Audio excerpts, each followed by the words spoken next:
नमस्कार, जय श्री कृष्ण, राधे राधे। ओम नमः शिवाय, ओम नमः शिवाय, ओम नमः शिवाय।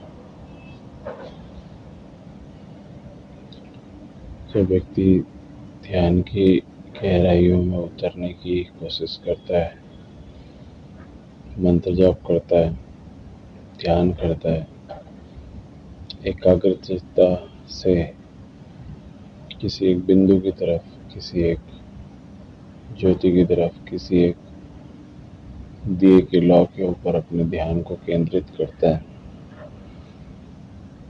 तो जो साधक है वो अपने मन को बाहर से अंदर की तरफ प्रेरित करता है। जब साधक अपने मन को बाहर से अंदर की तरफ प्रेरित करता है, तब वो ये कोशिश करता है कि व्यक्ति या साधक का मन बाहर से अंदर की तरफ, जो अनाहत चक्र है, जो हृदय है, जो मणिपुर चक्र है, या हृदय की गहराइयों में जो ओम का नाद बहता है, उस ओम के नाद को सुनने की या ओम के नाद के कंपन को महसूस करने की वो कोशिश करता है। जब कोई साधक ध्यान, मंत्र जाप या किसी तंत्र साधना के द्वारा अपने मन को बाहर से अंदर की तरफ प्रेरित करता है, तब उसको धीरे धीरे ओम का नाद अपने अंदर सुनाई देने लगता है। उसको ओम के नाद का कंपन अपने अंदर सुनाई देने लगता है। ये जो नाद है और ये जो कंपन है, वही श्वास की आवाज़ है, वही ब्रह्मांड की आवाज़ है। ब्रह्मांड जब व्यक्ति को बाहर की जगह अंदर ध्यान, मेडिटेशन, मंत्र साधना, तंत्र साधना या अपने अंदर बहते हुए श्वास को जब वो अपने अंदर ओम के नाद के रूप में महसूस करता है, तो उसे बाहर से अंदर की तरफ ब्रह्मांड दिखाई देता है। जो ब्रह्मांड है वह व्यक्ति के अंदर एक शांति के रूप में, एक एकाग्रचित्ता के रूप में व्यक्ति के अंदर बहने लगता है।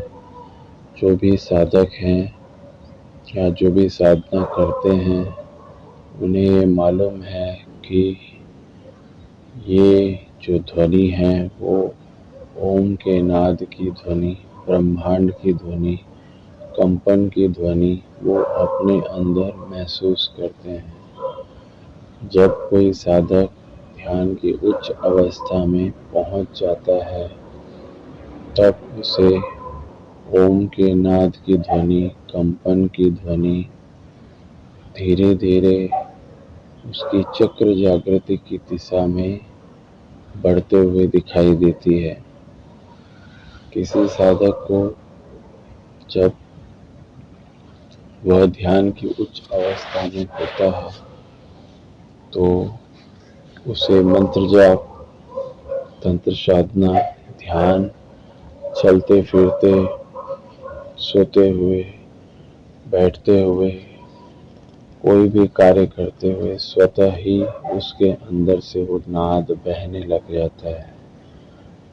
ओम का नाद, वो ध्वनि, मंत्र जाप की ध्वनि अपने आप स्वतः अंदर से बहने लग जाती है। आपने देखा होगा कितने ही साधक हैं, वह कोई भी समय ध्यान की अवस्था में होते हैं, वो हमेशा ध्यानस्थ होते हैं, काम करते हुए, मंत्र जाप करते हुए, किसी से बात करते हुए भी वह ध्यानस्थ अवस्था में होते हैं, क्योंकि उनके अंदर से स्वतः ही ओम का नाद, मंत्र जाप, तंत्र साधना वो चलती रहती है।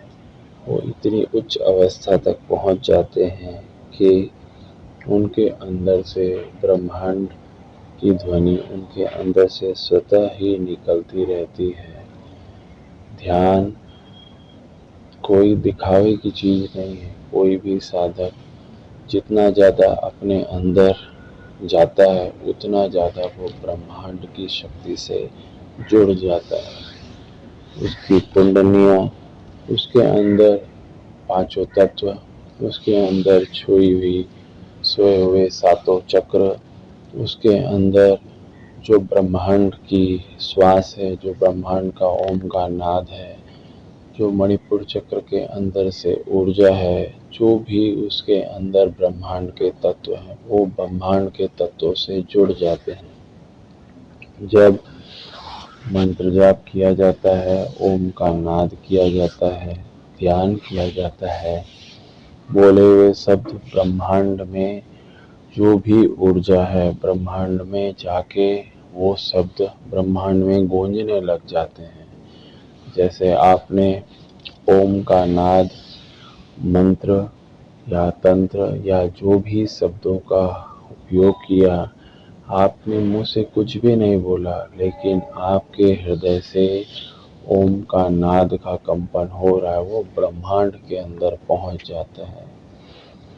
ये वही समझ सकते हैं जो साधक हैं या जिनकी इस कुंडली जागरण या मंत्र साधना के अंदर उन्होंने एक स्तर को पा लिया है।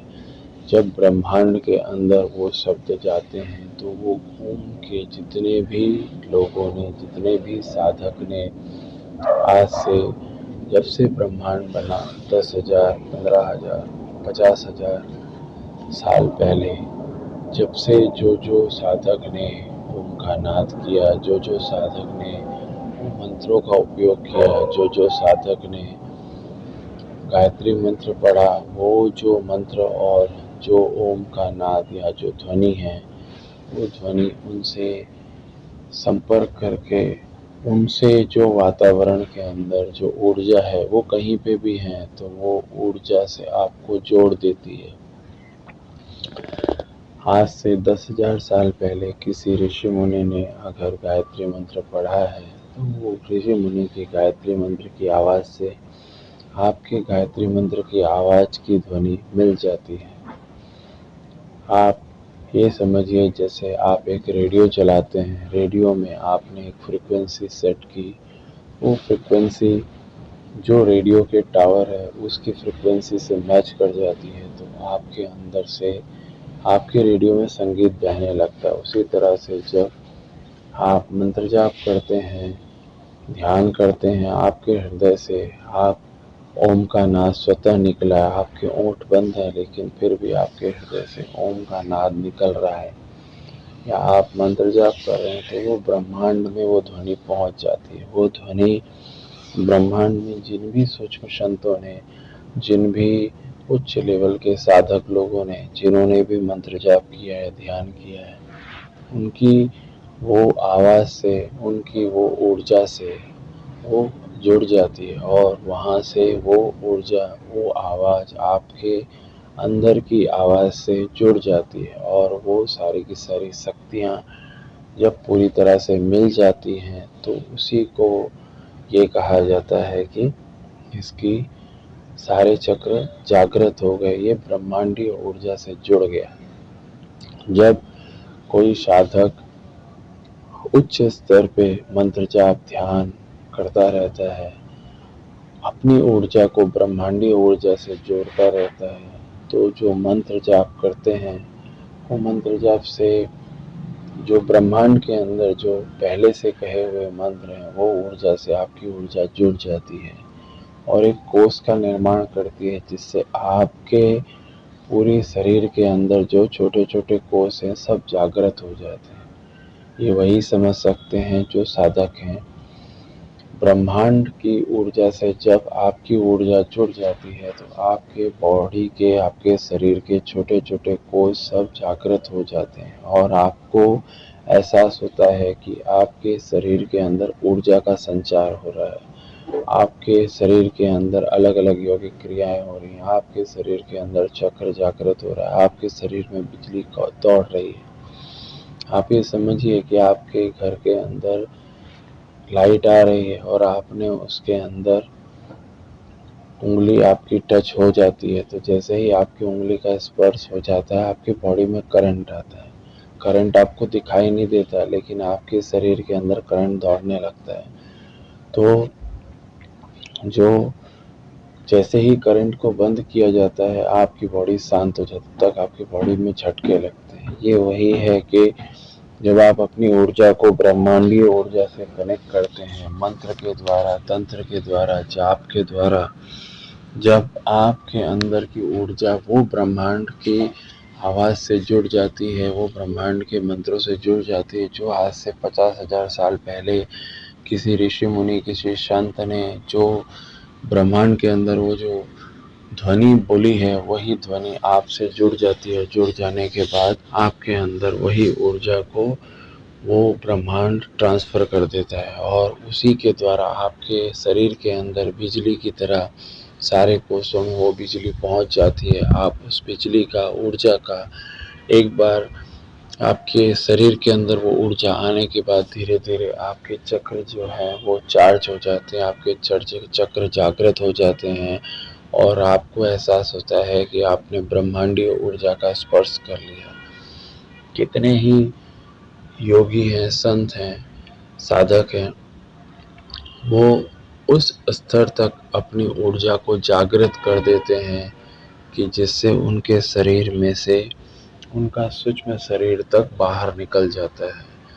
जैसे आप ये समझिए कि जब कोई बिजली के तार को आप पकड़ लेते हैं तो आपके शरीर में ऐसा अनुभव होता है कि मानो प्राण ही निकल गए।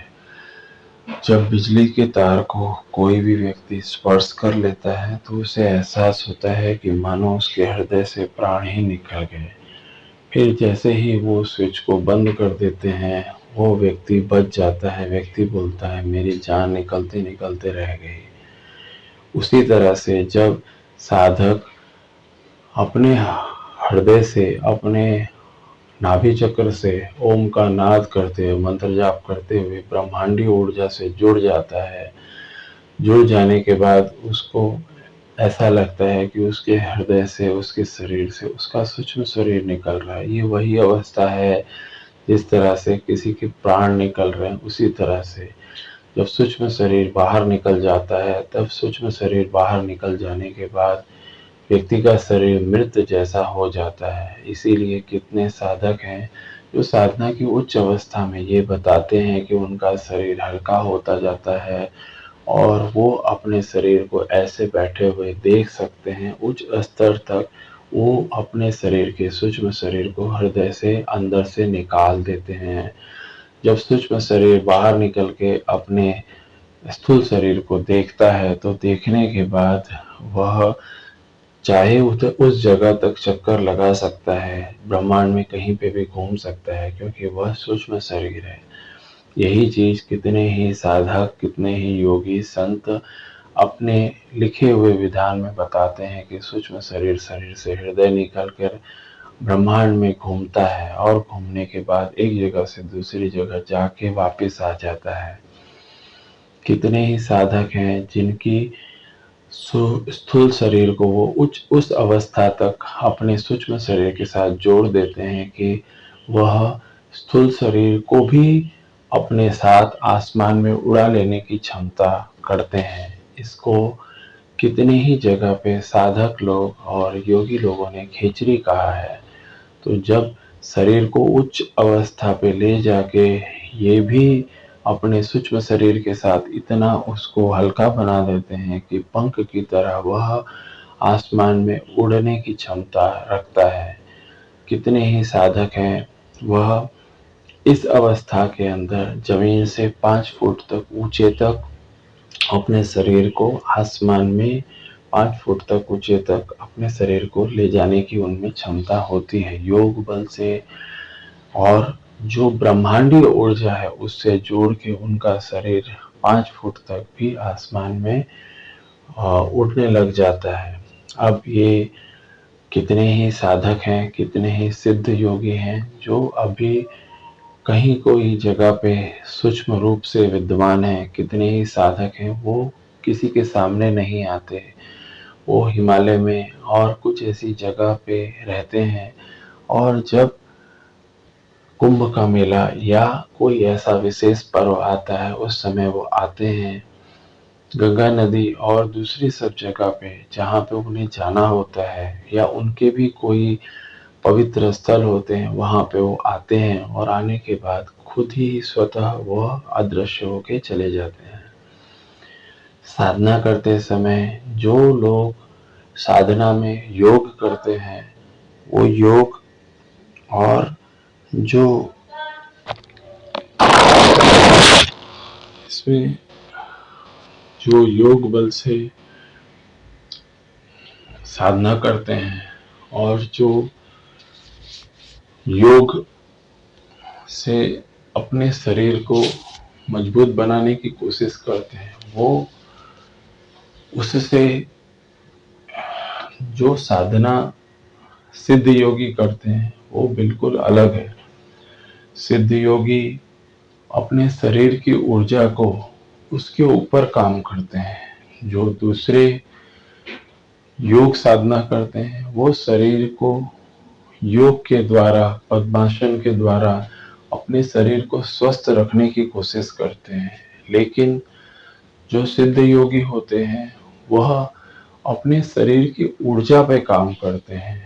योग करके अपने शरीर को मजबूत बनाना वो अलग है।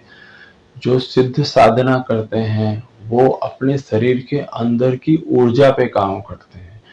जो शरीर के अंदर की ऊर्जा है वह ब्रह्मांड की ऊर्जा से जोड़ देते हैं। तंत्र साधना, मंत्र साधना, ध्यान साधना के द्वारा वो अपने शरीर की ऊर्जा को ब्रह्मांड की ऊर्जा से जोड़ देते हैं। जो एक्सरसाइज करने के लिए, शरीर को मजबूत बनाने के लिए जो योगासन वो सब करते हैं वो अलग है।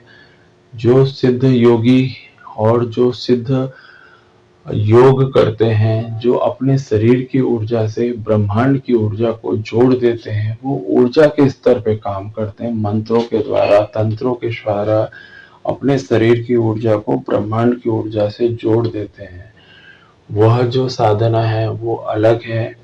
जो शरीर को योग के द्वारा अपने शरीर को एक्सरसाइज कराते हैं, जो अपने शरीर को मजबूत बनाने के लिए, फ्लेक्सिबल बनाने के लिए कोशिश करते हैं, वो दोनों अलग है।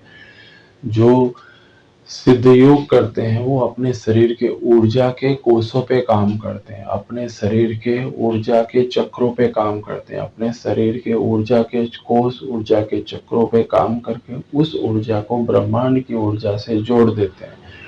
ब्रह्मांड में जितने भी लोगों ने ऊर्जा के स्तर को मंत्र जाप के द्वारा, तंत्र साधना के द्वारा जो ऊर्जा ब्रह्मांड में अभी भी है, क्योंकि ऊर्जा को न क्रिएट किया जा सकता है न उसको डिस्ट्रॉय किया जा सकता है। तो जो ऊर्जा व्यक्ति जब मर जाता है तो वो ऊर्जा सूक्ष्म रूप पे ब्रह्मांड में मौजूद रहती है। इसीलिए कितने ही सिद्ध योगी हैं, संत हैं, उनकी मृत्यु होने के बावजूद भी उन्होंने कहा है कि हम सूक्ष्म रूप से विद्यमान हैं।